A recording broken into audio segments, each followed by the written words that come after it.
Welcome to my madness, ladies and gentlemen. Today we're going to be taking a look at my haul from the last week. Got some cool stuff here. We got some 118 scale, some 112 scale, some 110 scale. We got G.I. Joe, we got Star Wars, Marvel, DC, some rando stuff, all kinds of cool stuff.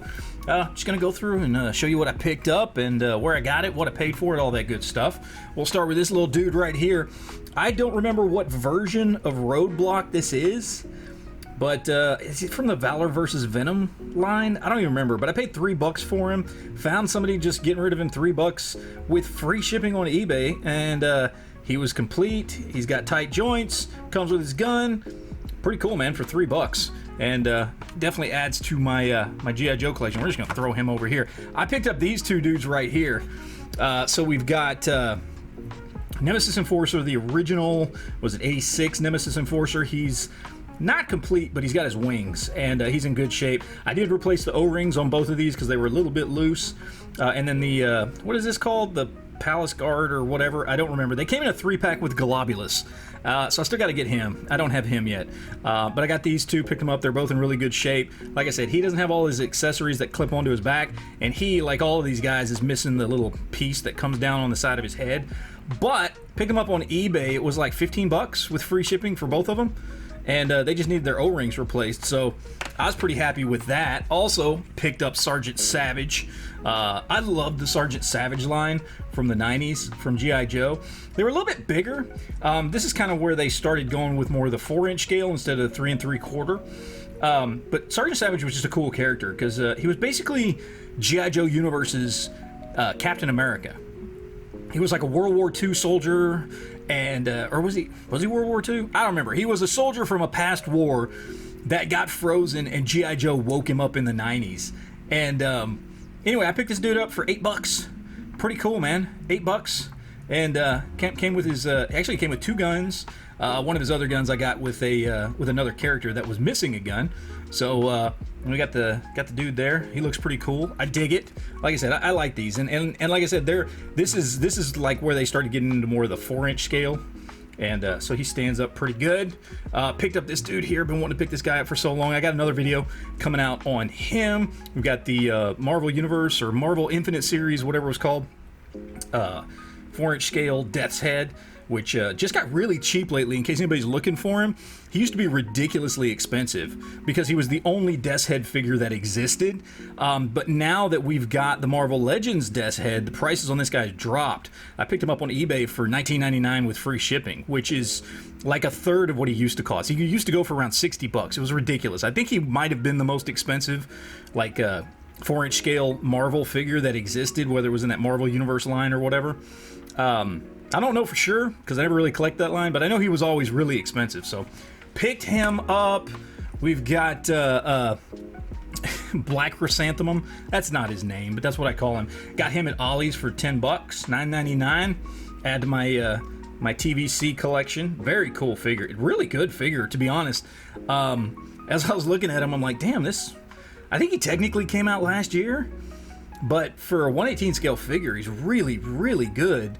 And might have made my top 10 last year had I picked him up when he actually came out instead of waiting for him to go to Ollie's.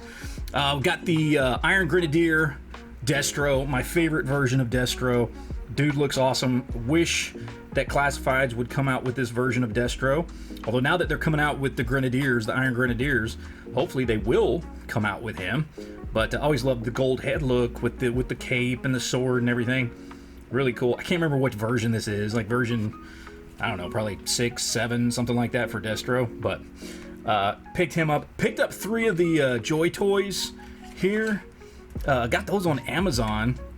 These were about $11 a piece because they had them on sale. Plus there was a 20% coupon on them. So they were all like $15, and then you got another 20% off of the original price. And so I picked them up because I don't have enough JoyToy in my collection. But I don't know what series these are from because I know JoyToy's got a few different series of figures. I like this one a lot with the armored arms and legs and everything. This one looks sweet. So I'm going to have them up in my G.I. Joe 118 scale display because I dig those a bit. We've got the Iron Grenadier Bat, which is a freaking awesome figure. And the minute I pulled him out of the box, like, I was like, oh, dude, this might be one of my top 10 figures of the year. I just love the black and gold with the red accents. He looks so sweet, so well done. I need to do a full review on him because he is awesome. And then same thing with this one. I did not want to pick up the eel. Honestly, I mean, I saw this thing when it was coming out and I was like, I don't care. I never got into the toys as a kid that you're supposed to like play with in the bathtub and crap like that. And the eel with the flippers and everything. I was just like, I don't care about this figure at all. And then I saw him when I went to pick up this dude right here. Got them both at Target. When I went to pick up the Iron Grenadier bat, I saw this dude. And when I saw him finally in person, I'd only seen him online. I was like, dude, that's just such an awesome, clean looking figure. And such a throwback. It came on the retro card and everything. And I really, really like it a lot more than I thought I would. I didn't think I was going to like it at all. And he's just like he's just a perfect G.I. Joe Classifieds figure. It's just great. Perfect nostalgia, great build. I mean, just a nice, simple design. Dude, I love that thing. That thing is awesome. Picked up Beachhead, you guys can see that. I just got him. Picked him up full price at Target. But I got Beachhead on the retro card. Probably do a review on him. Picked this one up on eBay.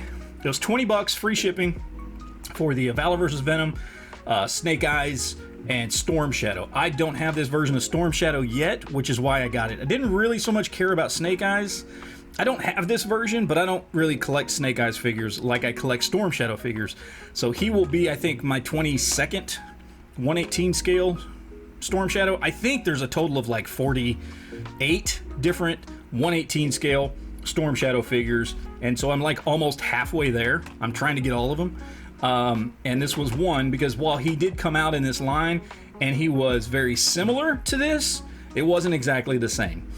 He didn't have the skirt piece there, and then his paint job was different on the rest of his outfit. I mean, the mold for the buck was the same, but there are some differences there. This counts as a different version, and I'm trying to get all of them. But $20 for both, new and packaged. I know these Valor vs. Venom figures aren't worth that much, but I like them. I think they're good figures. And I like that they were still doing O-ring at this time because they had experimented with doing non-O-ring figures in the 90s and early 2000s, and I just don't like those figures at all. The